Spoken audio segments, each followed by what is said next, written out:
Welcome to another on-air video. In this one I'm going to be looking at SY77 cards, and this should also relate to cards from other SY synths from Yamaha. Before I get into that, if you'd like to help support the channel, then please leave a like and consider subscribing. You can also check out some of my tunes on Bandcamp and Spotify, should that be of interest. With that said, let's get into it.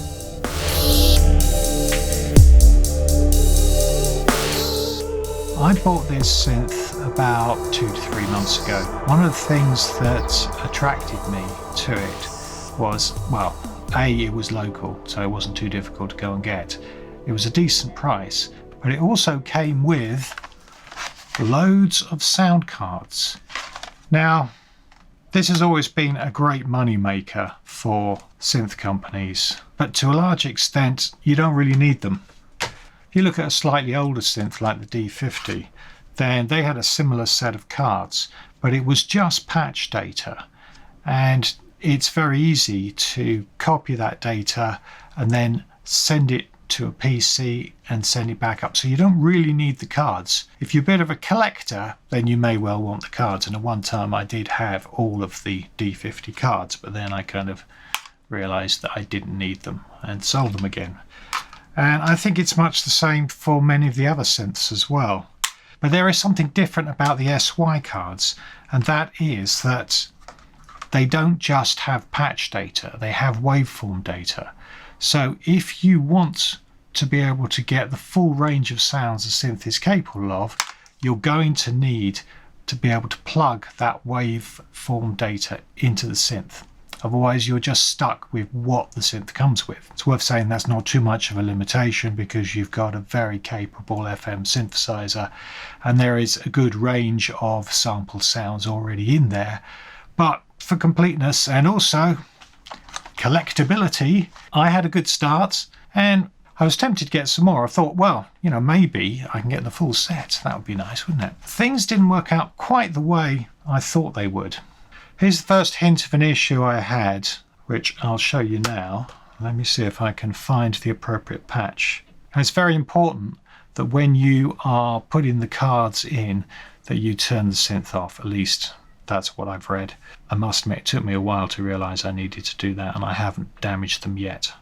Now, at first look, they look quite similar, different colours, but they are the same size. And you might think, well, maybe I'll accidentally put the wrong one in the wrong slot. But in actual fact, you can't do that, because underneath they're very different. So you have a row of pinholes on one of them, and the other one is completely closed up, but it has a flap which goes back when it goes into the slot. So you can't put them the wrong way around. So that's the data, goes in there. Waveform in here. Make sure that's in, turn it on. So my first hint of a problem with the cards came when I noticed this message. Just scrolling through the patches, and I came across this sound. Perfectly nice, but then it says at the bottom here, error, different wave card. I did a little bit of research and I found a web page where someone, I think they were trying to sell the card. They mentioned that this error comes up and that they'd been in contact with Yamaha technical support. And so they said that it was just a standard error and it really wasn't anything to worry about. But it made me think, well, could it be playing one of the internal waveforms instead? So after reading that regarding the technical support call, I thought, well, I'm not going to dig into that too deeply. There's only 2 patches on this card, and the fact that someone else had the same issue, then I kind of assumed that they're probably right and it probably is okay. So anyway, I thought I'd go ahead and look for some more cards just to sort of complete the collection. There's some relatively dubious choices, namely the sax card. Can you really imagine 64 dedicated sax sounds? In reality, the cards don't just contain the sounds that you would expect. So for instance, this one, this Synwave one, I was hoping that it would just be a full collection of synth sounds that don't really sound like any particular acoustic instrument. Unfortunately, that isn't really true. There's really quite a mixture of things on here, and it's not as synthy as you might hope it would be. Similarly though, it does work the other way around, so the string section isn't quite as stringy as you would think. There's a good collection of other sounds as well. It's quite surprising. So even if you do end up with the sax cards, it's not the end of the world. So looking around on eBay, the prices are astronomical. I mean, just incredible. Some of the things that people feel they can charge. And I guess, you know, these things are rare. They're not making them anymore. I guess it's something that even Behringer is unlikely ever to make again. So people can charge what they want to charge, you know, but I'm not going to pay probably more than about 60 standard units for this stuff, because I just don't think it's worthwhile. And when you see them going for like $200 or £200, you think, you've got to be joking. This synth plus the cards I got cost me $290, I think it was, which I think was a very good price. But there's no way I'm paying £200 for just a set of cards, particularly if it's the sax. Anyway, I managed to get the brass cards for a reasonable price, but there was a slight issue. When I tested it out, it didn't recognize the waveform card at all. So that was kind of disappointing, but I did discover some interesting things about it. So one useful thing that came out of this is that while I was trying to fault find the problem, seeing if I could bring the card back to life, or just trying to work out really what the issue was, I discovered that you can put a waveform card in from another set and use it with the data card.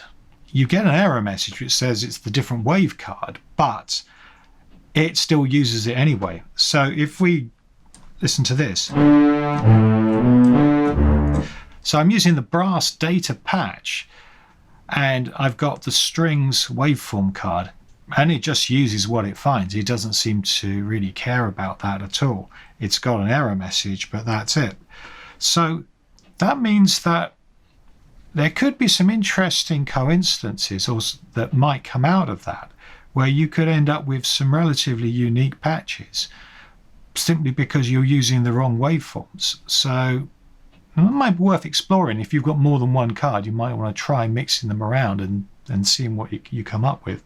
One of the things that you also notice is that if I go up to the right patch, let's see if I can find one.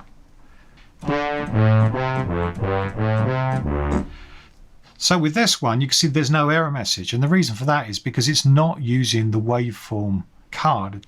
So in this particular case, it's using FM, but it's also using internal waveforms. So again, if you had a dead waveform card, it's not a complete loss, because any patches which only use internal resources, they're going to be fine. So there's actually quite a few. And this one's quite interesting. So on this one, you can't hear anything at all. It obviously can't find anything that it can use on the waveform card, and it's getting all of its data from there, and that's why you can't hear anything.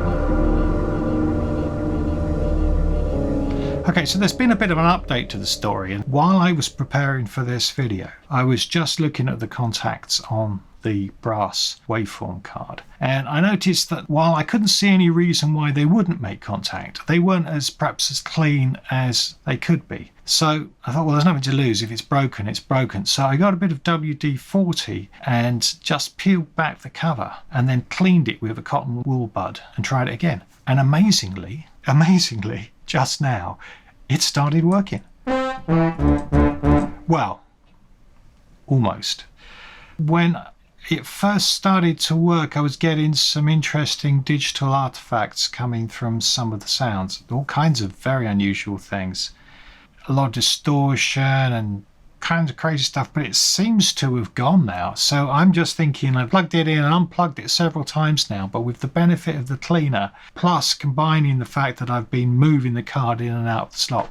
So if you get some of these cards and you find they don't work, okay, there's not much you can do on the data card. You could consider uploading the patch data via MIDI. But the waveform card, it's really worth cleaning the contacts, because that really made a difference. And they really didn't look that dirty to me. They looked absolutely fine. I mean, they are covered with gold after all, and gold doesn't corrode, but that's made all the difference, and I'm kind of amazed. So a couple of other things I discovered. One is that the SY55 waveform cards are supposed to be compatible with the SY77. I've not had a chance to try that, and I didn't particularly want to buy something very expensive just to experiment with that. But if you've ever tried that, then please let me know. I'd be interested to confirm that. The other question that comes up is, would it be possible to use your own sampled sounds? So it just so happens that someone has developed a system for uploading your own sample waveforms, and I'll leave a link to that in the description if you wanted to check that out. It's not a cheap option, but if it's something you're really interested in, it would be really worth looking at. So that's pretty much all I've found out. If there's something I've missed, you think there's some really useful information which would be good to add, then please let me know in the comments and I can check it out. So thanks very much for watching. Bye.